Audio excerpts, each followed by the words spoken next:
کا ہرجانہ کر دیا ہے عدالت میں، عمران اسماعیل پہ کر دیا ہے، کئی ٹی وی اینکرز ہیں ان پہ کر دیا ہے. تو یہ تو اس سے بہت بڑا دعویٰ ہے، یہ تو غداری کا ہے کہ ہندوستان کی رو کے ساتھ مل کے ان کے ساتھ آپ کے کنیکشن ہیں، ان سے آپ پیسے لیتے ہیں، ان سے ٹریننگ لیتے ہیں. یہ تو بہت سیریس ایلیگیشن ہے. میں گواہ ہوں اس چیز کا کہ 2003 میں دلی میں تھا، ہندوستان ٹائمز کی کانفرنس تھی. وہاں مجھے ہندوستان ٹائمز کے صحافیوں نے کہا کہ رو کے کہنے پہ ہم نے الطاف حسین کو بلایا. خفیہ طور پہ کہا، یعنی پبلکلی نہیں کہا، لیکن میں نے جب ان سے پوچھا کہ اس کو تو کوئی جانتا کوئی نہیں، تصویریں کیسے لگی ہوئی ہیں، کانفرنس پہ کیسے بلا لیا آپ نے اس کو؟ انہوں نے مجھے کہا ہندوستان کے صاحبوں نے کہ یہ رو کے کہنے پہ ہم نے بلایا. تو یہ تو میں اس کا گواہ ہوں. میں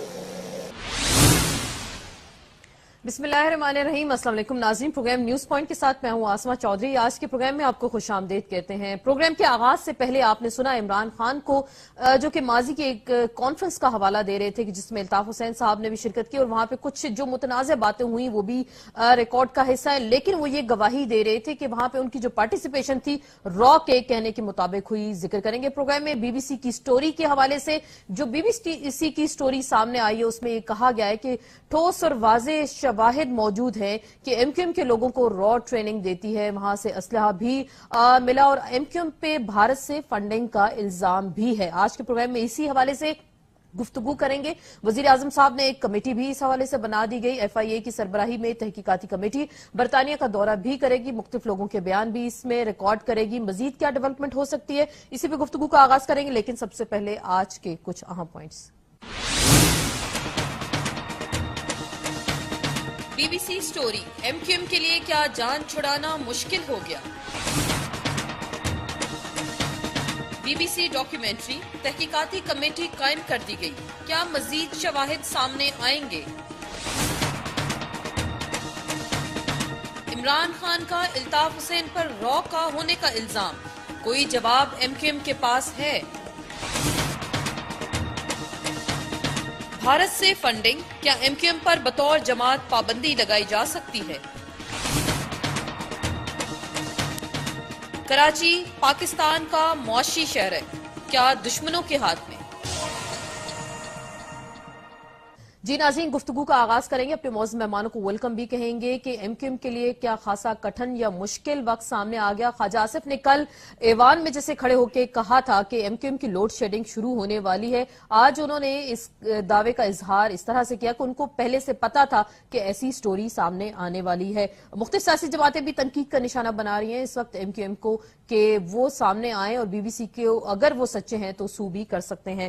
اپنے موزوں مہمانوں کو تعارف کرائیں گے. موجود ہے جناب سید علی رضا آبدی صاحب، رکن قومی اسمبلی متحدہ قومی موومنٹ سے آپ کا تعلق ہے.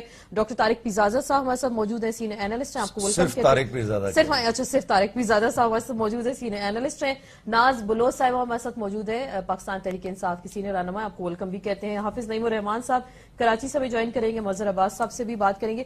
علی رضا آبدی صاحب، کتنی حقیقت ہے، کتنا، کیونکہ ہم نے کل سن لیا رابطہ کمیٹی کو کہ الزامات ہیں، ماضی میں بھی میڈیا ٹرائل کیا گیا، لیکن چلیں واضح بتا دیں کہ آپ سو کریں گے ان کو، بہت بڑے الزامات اور سنگین نوعیت کے الزامات، تو سو کب کرنے جا رہے ہیں آپ بی بی سی کی سٹوری کو؟ وہ تو جی ہماری پینل آف لائرز جو ہے وہ ڈسکس کر رہا ہے اور اس کو ڈیفینیٹلی ان کا جو ڈیسیجن ہوئے گا قائد تحریک کا اس کے حساب سے پھر آگے بڑھیں گے. اس میں اگر آپ اس کو آرٹیکل کو پڑھیں تو پہلا پیراگراف، تیسرا پیراگراف، چھٹا پیراگراف، 8واں پیراگراف، اس میں صاف صاف یہ کہہ رہا ہے کہ جو بھی انفارمیشن ان کو ملی ہے اور جو انہوں نے رپورٹ کی ہے that is based on the source, authoritative source یا پھر کوئی ایک میڈیا کی سورس یا کوئی ان کی پرسنل سورس کی وجہ سے اس نے بتائی گئی ہے. اچھا، اب اس میں یہ بھی بتایا جا رہا ہے کہ 2 افراد ہیں جنہوں نے میٹروپولیٹن پولیس کے سامنے اعتراف کیا ہے کہ جنہوں نے را کے پیسے لیے. وہ کس نے بتایا اوین بینٹ جونز کو؟ وہ بھی کسی پاکستانی نے بتایا.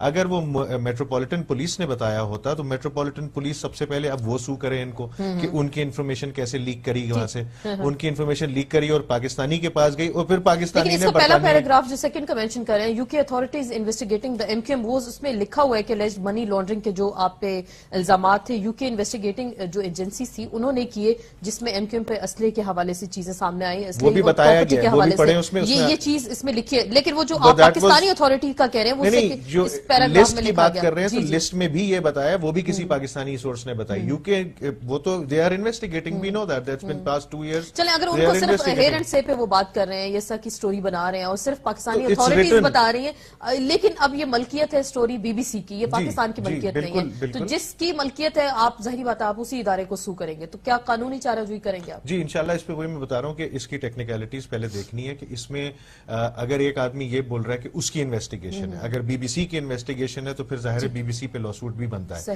لیکن اگر BBC صرف یہ رپورٹ کر رہا ہے کہ پاکستانی اتھارٹیز یہ بات کر رہی ہیں یا پاکستان کا ایک آفیشلز یہ بات کر رہے ہیں، تو پھر اس پہ کس طرح کا لا سوٹ بنتا ہے وہ بھی دیکھا جائے گا. تو اسی وجہ سے اس پہ آج کل میں پتہ چل جائے گا، آج کل میں پتہ چل جائے گا. تو طارق پیرزادہ صاحب آپ کی عقل اور فہم کیا کہتی ہے؟ آپ نے بھی سٹوری پڑھی ہوگی، دیکھی ہوگی، سنی ہوگی، تو کیا MQM کے لیے جان چھوڑانا مشکل ہوگا اس بار؟ کیا سو کر پائیں گے وہ؟ دیکھیے جب بھی کوئی بین الاقوامی اسکینڈل پیدا کیا جاتا ہے اور خاص طور پر ایسا اسکینڈل جس کے پیچھے حکومتیں ہوں، چاہے وہ پاکستان ہو، امریکہ ہو، ہندوستان ہو، کوئی تو اور اس کا مرکز جو ہو وہ کوئی سیاسی پارٹی ہو، تو سیاسی پارٹی کے لیے ایک ساکھ اور اعتبار کا، کریڈیبلٹی کا مسئلہ تو پیدا ہوتا ہے. اس کے پیچھے حکومت آپ کو لگتا ہے؟ اچھا نہیں، لگنے کا مسئلہ نہیں ہے. دیکھو میرا کیا تعلق ہے MQM، میں کیا جانتا ہوں یہ کون لوگ ہیں، سچی بات ہے MQM کو میں یہاں بیٹھا ہوں اسلام آباد میں، کوئی تعلق نہیں ہے. لیکن مجھے یہ بتایا جائے کہ اس سٹوری کے اندر تو یہ لکھا ہوا ہے کہ تمام کی تمام جو خبر ہے، خبر جسے یہ ہم خبر کہہ رہے ہیں، یا سچ یا افسانہ یا جھوٹ جو بھی ہے، یہ ہم نے BBC کو دیا ہے. ٹھیک ہے، حکومت پاکستان نے دیا. میں آپ کو یقین سے کہتا ہوں اسلام آباد کے اندر کوئی ایسا باخبر آدمی نہیں ہے حکومت پاکستان کے علاوہ. دیکھیں جو خواجہ آصف نے کل بات کی ہے، وہ جو سیالکوٹی ایک انداز ہے گفتگو کا، وہ ان کے منہ سے نکل گیا سچ تھوڑا سا کہ یار تمہیں تو ابھی ہم تھوڑی دیر میں رگڑا دینے والے ہیں، تو اپنی زبان بند رکھو. یہ اسے کہتے ہیں ہاتھ سے، یہ ہمارے پنجاب میں طریقہ کار ہے گفتگو کرنے کا، تفا ماراں گا تینوں میں چپ کر جا تو. انہوں نے یہ گفتگو فرمائی اپنے انداز میں. اب اس حقائق کیا ہے؟ حکومت پاکستان نے یہ سٹوری دی ہے، وہ جو ہتھیاروں کی فہرست کا ذکر ہے وہ بھی اسی کے اندر لکھا ہوا ہے BBC نے، اس کے متعلق بھی حکومت پاکستان نے خبر دی ہے. تو ثابت کیا ہوا کہ جو کمیٹی میاں صاحب نے بنائی ہے، یہ کس لیے بنائی ہے؟ عوام کو دھوکہ دینے کے لیے. آپ تو اصل میں کر یہ رہے ہیں. 2 چیزیں ہوئی تھی اس ملک میں، ضرب عضب اور کراچی آپریشن کے ذریعے، جس میں سارے کراچی میں کارروائی ہوئی مجرموں دوسرے لوگوں کے خلاف، سیاسی غیر سیاسی کارکنوں کے خلاف. آپ کا مقصد تو یہ تھا ملک میں استحکام پیدا ہو. وہ استحکام پیدا ہو رہا تھا، اچانک آپ نے ایک سکینڈل پیدا کیا ایک سیاسی پارٹی کو ختم کرنے کے لیے، اور اس کے اندر آپ نے حرکت یہ کی کہ چونکہ اگر یہ خبر براہ راست پاکستان کے کسی شہر سے کسی صحافی کے ذریعے سامنے آتی اور پاکستان کی حکومت اس کے پیچھے ہوتی تو اس پر یقین کرنے والا کوئی نہ ہوتا. تو اس لیے آپ کہہ رہے ہیں کہ باہر کے نشریاتی ادارے کو استعمال کیا BBC جس کی 65 سے ایک تاریخ ہے کہ وہ پاکستان کو چھرا مارنے میں بہت زیادہ، چلیں اچھی بات ہے چھرا مارنے میں وہ ماہر ہیں، لیکن جو ایک قانونی چارہ جوئی ہوتی ہے نا، آپ کو بھی پتہ ہے برٹش لاء کے مطابق باہر کے ملکوں میں آپ اتنی بڑی سٹوری کو اگر سوک کرتے ہیں تو آپ تو پھر بہت کچھ حاصل کر سکتے ہیں. میں ذرا 2 باتیں کہنا چاہتا ہوں. میری ساری زندگی جو ہے نا یونائٹڈ اسٹیٹس میں نے 30 سال ضائع کیے ہوئے ہیں. میں آپ کو یقین سے کہتا ہوں یہ برطانیہ جتنی جمہوریتیں ہیں، ان کے ہاں سیاسی اور صحافتی شخصیات حوالوں سے آپ بڑی مقدمے بازی کبھی بھی نہیں جیت سکتے. اس کی وجہ یہ ہے کہ یہ آزادی اظہار کے دائرے میں آتی ہے. اچھا ٹھیک. ناز آپ کیا کہتی ہیں؟ ایک تو یہاں پہ یہ سب بحث جاری ہے کہ حکومت پاکستان نے ساری کی ساری انفارمیشن جو ہے پرووائڈ کی. دوسری جانب جو آغاز میں ہم نے عمران خان صاحب کی سوٹ سنوایا جس میں وہ یہ کہہ رہے ہیں کہ میں اس بات کی گواہی دیتا ہوں کہ را کے حوالے سے جو الزامات ہیں وہ ایک حد تک درست ہیں، جو ماضی میں ایک انہوں نے کانفرنس کا بھی ذکر کیا. تو اب کیا ہونا چاہیے MQM کے خلاف؟ دیکھیں آسما، یہ جو ریولیشنز ہوئی ہیں، کل جو BBC نے رپورٹ دکھائی ہے اپنی، یہ کوئی انوکھی کوئی نئی بات نہیں ہے جس پہ ہم سیکھ پاؤ ہو کر بولیں کہ جی بی بی سی ہمارا دشمن بن گیا ہوا ہے اور یہ پاکستانی ہم نے مطلب آئی ڈیفر فرام دس اسٹیٹمنٹ، کیونکہ میں یہ سمجھتی ہوں کہ یہ چیزیں جو معاملات ہیں، منی لانڈرنگ کا معاملہ ہو، کراچی میں جب آپریشن رینجرز نے کیا تو 90 کے اندر سے جو اسلحے کی بھرمار برآمد ہوئی اس کا معاملہ ہو، پے در پے جو سپیچز آتی رہتی ہیں، اکثر کبھی کہا جاتا ہے کہ جی ایم کیو ایم کے چیف کہتے ہیں جی رو سے مدد کے طلبگار بن جاتے ہیں، وہ آن ریکارڈ سٹیٹمنٹس ہیں، یہ کوئی ہم تو نہیں کہہ رہے نا، یہ دنیا نے دیکھا ہے، یہ سب دیکھتے ہیں۔ پھر اس کے بعد آپ انڈیا کی وہ سپیچ نکال کے دیکھ لیں جو کانفرنس میں کی گئی، جس کے اندر 2 نیشن تھیوری کے متعلق جس قسم کی باتیں کی گئیں، اور جو پاکستان کے بارے میں جس قسم کی سٹیٹمنٹس، میں تو ایک پیٹریوٹک پاکستانی ہو کے وہ ورڈز اپنے منہ سے بھی نہیں نکالنا چاہوں گی، جس قسم کی سٹیٹمنٹس آن ریکارڈ ہیں، وہ ایم کیو ایم کے چیف نے کی ہے نا۔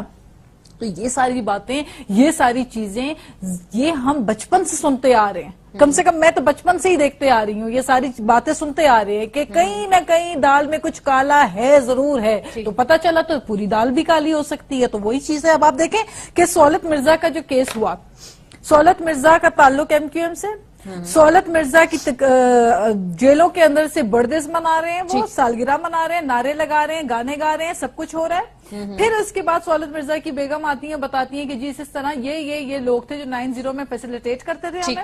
لاسٹ مومنٹ پہ جب اس کے پھانسی کی آرڈرز ہو گئے، اس کے بعد انہوں نے ہاتھ اوپر ہٹا دیے۔ پھر آپ بلدیہ ٹاؤن کی جے آئی ٹی کی رپورٹ دیکھ لیں، 250 لوگ زندہ جل گئے اس کے اندر۔ یہ ساری چیزیں یہ پوچھیں گے آپ سے، ایک سیکنڈ، میں یہ کہنا چاہ رہی ہوں، میرے کہنے کا مقصد یہ ہے کہ یہ کوئی ریولیشنز ایسی انوکھی چیزیں پاکستان کے لیے نہیں ہے، یہ باتیں یہ آئے روز آپ کہہ رہی ہیں کہ اس طرح کے الزامات لگتے ہیں۔ آپ ذرا کنٹینیو کریں گے، مظہر عباس صاحب ہمارے ساتھ موجود ہیں، معاملات کو دیکھنا چاہیے ضرور، اور آتی ہے کہ یہ چیزیں سامنے آنی چاہیے۔ رو کے ساتھ رو ہمارے ملک کا دشمن جو بلوچستان میں فساد کر رہا ہے، جو پورے پاکستان میں فساد کرنے میں ملوث ہے، اس کے ساتھ اگر کسی کا کہیں کنیکٹیوٹی اور لنک پتہ چلتا ہے، وہ بھی پاکستان کی سیاسی جماعت کلیئر ہونا چاہیے، بالکل حکومت کر رہی ہے۔ میں مظہر عباس صاحب سے پوچھوں، ضرور دوبارہ ہم آپ ہی کے پاس آئیں گے۔ مظہر عباس صاحب ہمارے ساتھ موجود ہیں، سینئر صحافی، سینئر تجزیہ کار ہیں، جیو نیوز سے وابستہ ہیں، آپ کو ویلکم کہتے ہیں۔ السلام علیکم مظہر صاحب۔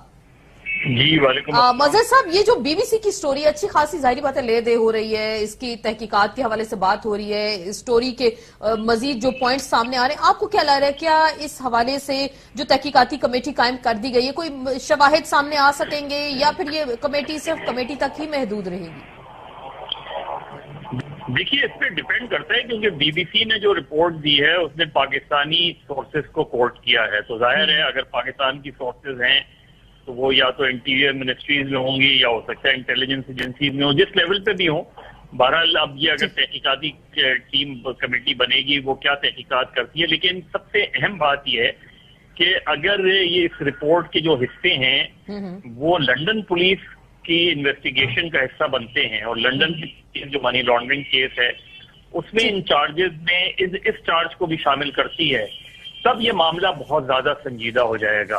اس کی وجہ صرف ایم کیو ایم نہیں ہوگی، اس کی ایک بنیادی وجہ یہ ہوگی کہ کیونکہ اس میں آپ ہندوستان کا نام بھی لے رہے ہیں، تو جب یہ لنڈن پولیس کی انویسٹیگیشن کے نتیجے میں کوئی چیز سامنے آئے گی اور وہ برٹش کورٹ کا حصہ ہوگی، تب یہ معاملہ زیادہ میرا خیال ہے سیریس ہو جائے گا۔ اس وقت تک جو صورتحال ہے، اس وقت تک ایک نشریاتی ادارے کی رپورٹ ہے، اس پہ آپ تحقیقات کریں، جو بھی کریں، لیکن اگر وہ کسی کورٹ پروسیڈنگ کا حصہ بن جاتی ہے تو پھر صرف ایم کیو ایم کے لیے نہیں بلکہ انڈیا کے لیے بہت بڑا مسئلہ ہوگا، کیونکہ ان کو اس میں جو ایلیگیشنز لگائی گئی ہیں، اس میں جو الزامات لگائے گئے ہیں وہ فنڈنگ کے حوالے سے، اور وہ فنڈنگ بھی ٹیررزم کے حوالے سے، تو اگر یہ الزامات کسی باضابطہ چارج کا حصہ بنتے ہیں تو پھر ظاہر ہے ہندوستان کے لیے بہت مسائل کھڑے ہوتے ہیں۔ تو سر آپ ہندوستان کا بھی ذکر کر رہے ہیں اور ایم کیو ایم کا بھی یہاں پہ ذکر کر رہے ہیں، آپ کو لگ رہے ہیں ایم کیو ایم کے لیے پھر جان چھڑانا مشکل ہو جائے گا اس رپورٹ سے، یا اس جیسے کہ اگر عدالتی کارروائی کا یہ حصہ بنتی ہے تو اس کے بعد ایم کیو ایم کا کیا مستقبل ہوگا؟ کوئی ٹوٹ پھوٹ کا شکار ہو سکتی ہے، جیسے کہ بہت سارے لوگ اس پر اس وقت ڈیبیٹ کر رہے ہیں کہ جی بڑے کچھ حصوں میں بڑھ سکتی ہے، ایسا کچھ ہو سکتا ہے؟ دیکھیے ایم کیو ایم ایک بہت منظم سیاسی جماعت ہے، اور وہ اس طرح کے بے شمار کرائسس سے ماضی میں دیکھ چکے ہیں اور اس سے نکل کر بھی آ چکے ہیں۔ ماضی کے کرائسس اور ان کرائسس میں صرف ایک بنیادی فرق ہے، ماضی میں جو ایشوز رہے ہیں وہ ود ان پاکستان رہے ہیں، اس مرتبہ جو ایشوز آ رہے ہیں